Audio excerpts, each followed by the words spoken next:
days away. 48 days out, 30 days out, about 27 days out, but we're still working here, about 25 days out. I'm gonna remember this when I'm done the race, when I'm laying in bed after, when I cross the finish line. It just has to get better every time. 18 days out, we're 11 days out, 9 days out, 5 days out. This is a setup. It is the night before.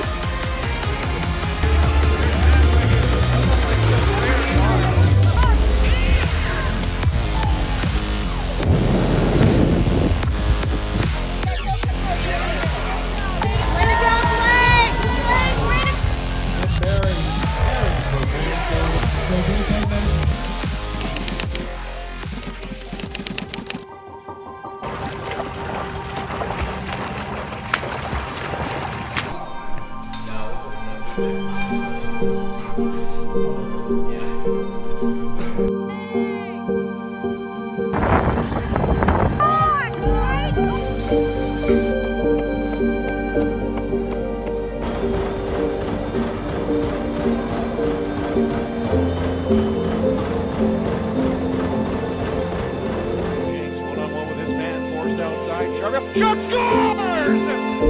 Leg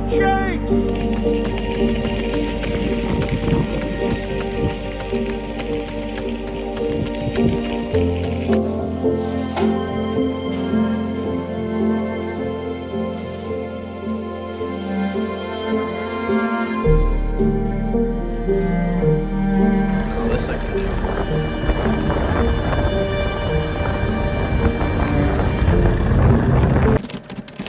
Yo, what's going on YouTube? Okay, we're back at home. We're back in Kelowna. We've got everything settled. We're not in Atlanta anymore. I was looking back at the videos and I look like in the one in the hotel, you guys probably just saw it. But the trip was a good experience. A lot of takeaways, a lot of lessons, but I mean, just a lot of shit went wrong. Like the passport, the race, the sickness. Now we go back to Kelowna. See how it all works out. Yeah, I was not in the best headspace at that point at all. It was 2 days after the race. But yeah, that trip was really interesting, and just to see how much a flu and doing an Ironman does at the same time does to you makes sense. Like who does a full Ironman with the fever? But yeah, finally get to sit down and go over the race. I've been thinking about the last couple of weeks of this, so I've had time to sit in my thoughts, not train. Let me tell you, it is really hard and just a weird feeling of not having something to train for. Because thinking about it, when you're training for an Ironman, when you're training for a race, when you're doing something so intensely every single day, and then you're not doing it, it's a big change in mindset, big change in routine. So now just getting used to that, probably until the new year, until we get into another prep. It's gonna be a transition, but now I'm gonna transition more into hacks, more into building hacks, and more into investing in athletes, going to Ironman Florida 70.3, supporting the athletes, going traveling some December after that. Let's go over the race. And if you have any questions, DM me on Instagram. So first off, pre-race. I did some clips during the pre-race, but exactly race morning, I didn't do anything. I just did that one clip with my mom.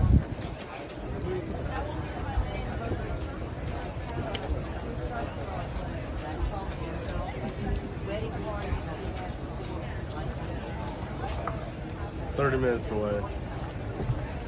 It's gonna be a fun day." Good. Good?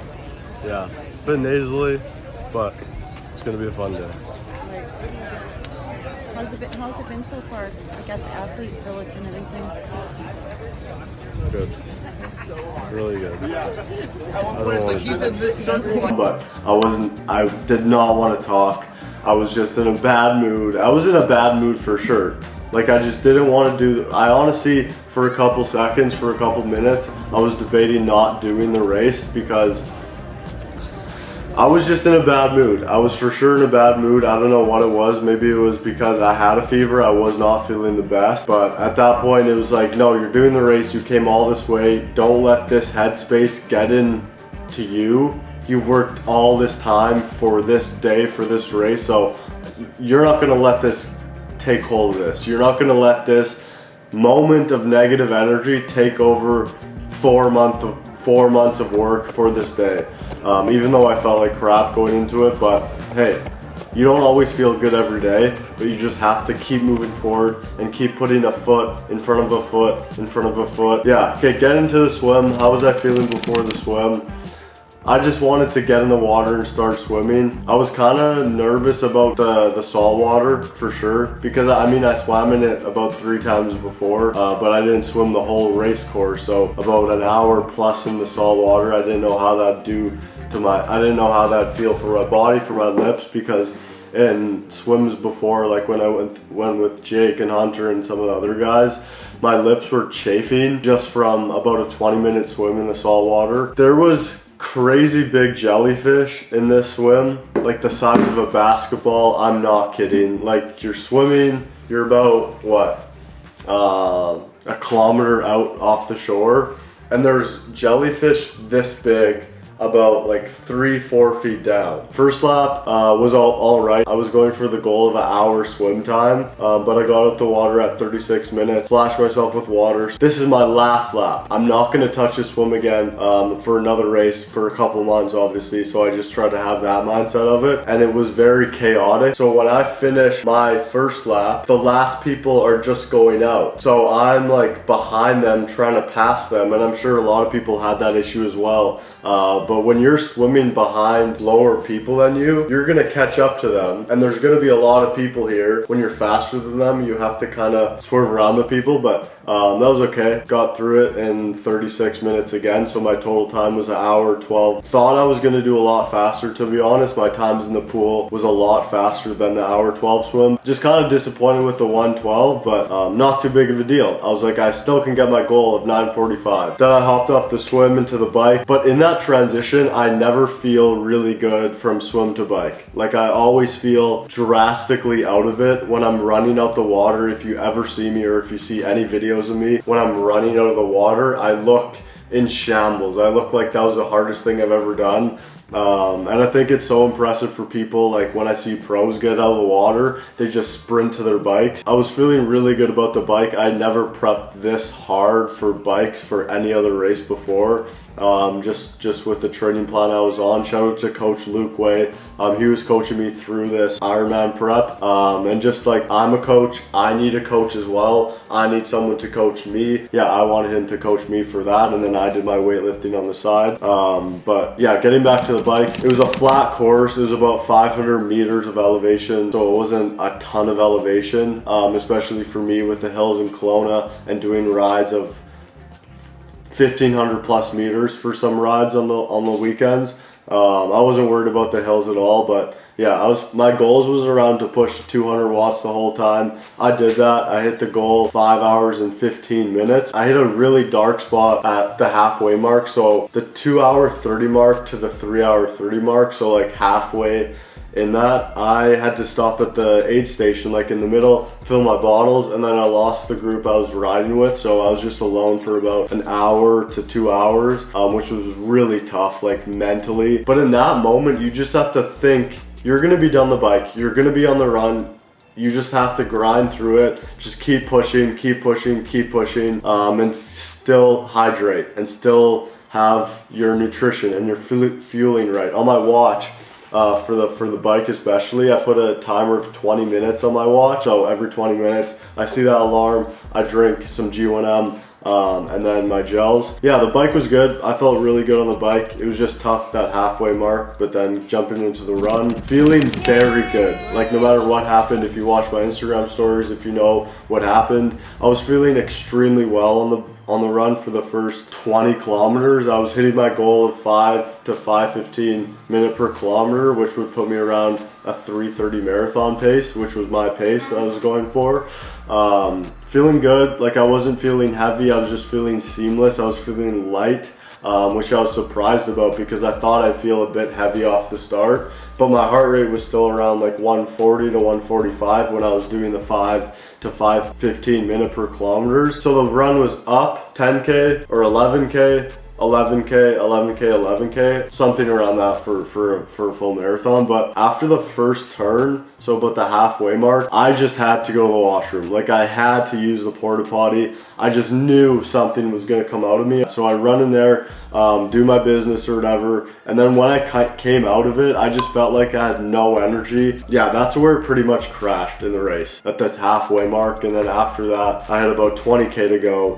I knew this was gonna be a long 20K. It was tough. It was really tough to just walk and run and feel so much pain in my lower body, all my muscles in general. Like, I felt like shriveled up. I really felt like I had no more energy, no more nutrients in myself. And it's funny because I was taking in as many carbs as I could on the bike, and the run as well. But I feel like my body just got to a point where it's like, I can't take any more calories or carbohydrates in, and that's totally fair. I just had to take in whatever I could take in, or whatever felt appetizing to me. Honestly, nothing felt appetizing to me, but I needed something. For the last 20-ish K, I was doing intervals. I knew I couldn't just run the rest of it, so I was doing about 200 to 400 meters running, probably at a 7:30 minute per kilometer pace. I didn't feel like I could even move that much faster. Like, I tried to run faster, but I just couldn't like push my body. And it's weird because I never have this around anything, whether it be in biking, cycling, swimming, or even lifting, of like not doing it. And this was the first time in my life that I couldn't push past 6 minutes per kilometer. Like, that's not, I don't know, for me that is not fast. Usually my like a 120 to 130 heart rate is like a 5:50 to 6 minute per kilometer. But when I was doing a 175, or I mean a 7:30 minute per kilometer, my heart rate was pretty high. It was around 160 to 175. That last half of the race was definitely a grind for sure, to say the least. And then the last 10K, I was just doing intervals with this guy who he crashed to.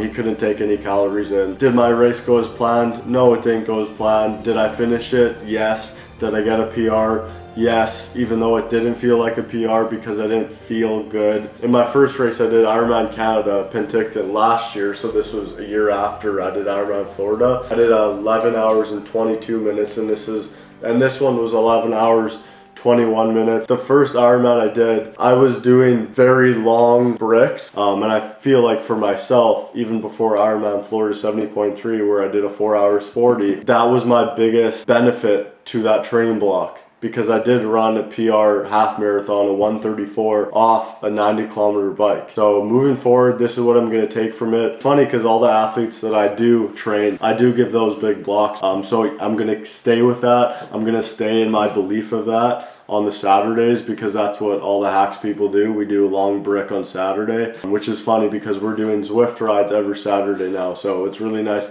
for other people to have people to ride with online on Zwift. Yeah, overall, it was a really good experience, this whole training block. We didn't qualify for Kona, we didn't qualify for anything, but we did learn a lot of stuff. So I think that's the biggest thing we're taking away from it. And just knowing that stuff doesn't always go as planned, and we just have to put one foot in front of the other foot every single step of the way, because it's not going to go as planned. Stuff will go wrong. We just have to have this right so we can fuel this, because our body is going to quit after our mind quits. Our mind will quit first, our body will quit second, but our mind creates these things in our head that we stop, and this is why we stop when we do. But let's just take a positive out of this. I think the one thing I take is that not everything goes as planned, because I feel like I like things to go as planned. I have a hard time not seeing it as I planned it and then seeing something else. I'm working on it for sure. I'm getting a lot better with that. But I think it's just dumb to have a lot of expectations, and then when it goes wrong, then you're disappointed. But if you have no expectations and you go into it with a fresh mindset, knowing you're going to do your best, knowing, oh, this might go wrong, it might go right, but I'm going to do my best, you're going to enjoy it more, and it's just going to be more enjoyable. You're going to want to step into that the next time you do it. Yeah, with everything being said, thanks for watching. If you have any questions, DM me on Instagram, follow me on Instagram. But yeah, appreciate your time. Thanks for watching. There are still a couple Hacks hats left. So if you want to pick those up, click the link below, hacksapparel.com. And if you want to apply to Hybrid Athlete X, one-on-one calls with me monthly, personalized training plans, personalized meal plans, and a bunch more. I'll list it on the screen right here. But thanks for watching the video.